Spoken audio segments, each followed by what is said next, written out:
Indonesia, negara muslim terbesar, tapi mengapa tetap miskin?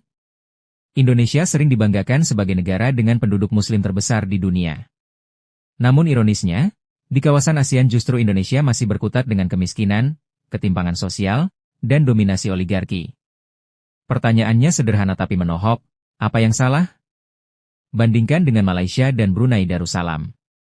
Keduanya sama-sama negara dengan mayoritas penduduk muslim, namun mampu menjadi negara yang relatif maju, tertib, dan sejahtera. Ternyata perbedaannya bukan pada agama, bukan pada sumber daya alam, tapi pada regulasi dan arah kebijakan negara.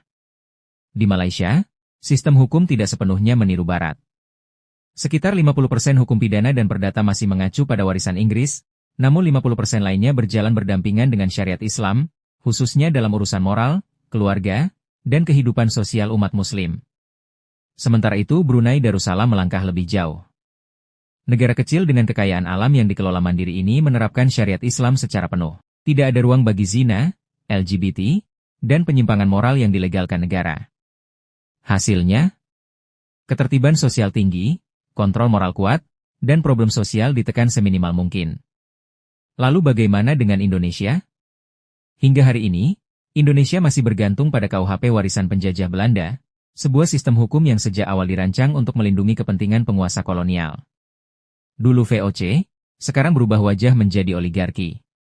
Polanya sama, sumber daya dikuasai segelintir elit, rakyat hanya jadi penonton. Padahal sejarah mencatat, pasca kemerdekaan, para ulama dan tokoh nasional seperti Bung Hatta pernah menyepakati arah berbeda. Melalui Piagam Jakarta, Indonesia sempat dirancang agar nilai-nilai syariat Islam menjadi dasar moral hukum negara. Bahkan konsep negara federal diusulkan agar daerah bisa mengelola sumber daya alamnya sendiri, tanpa ditekan sentralisasi kekuasaan. Namun sejarah berkata lain. Dalam voting penentuan arah negara, wakil Islam kalah suara. Hanya 15 orang, berhadapan dengan 54 suara yang terdiri dari kelompok pro-Belanda, pro-Jepang, dan golongan yang lebih dekat dengan pemikiran kiri.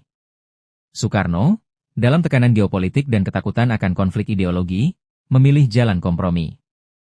Akibatnya masih kita rasakan hari ini. Negeri muslim terbesar, kaya raya sumber daya alam, namun rakyatnya tetap berjuang hidup dari hari ke hari. Maka pertanyaannya kembali menggema, Indonesia ini salah rakyatnya, atau salah arah negaranya sejak awal?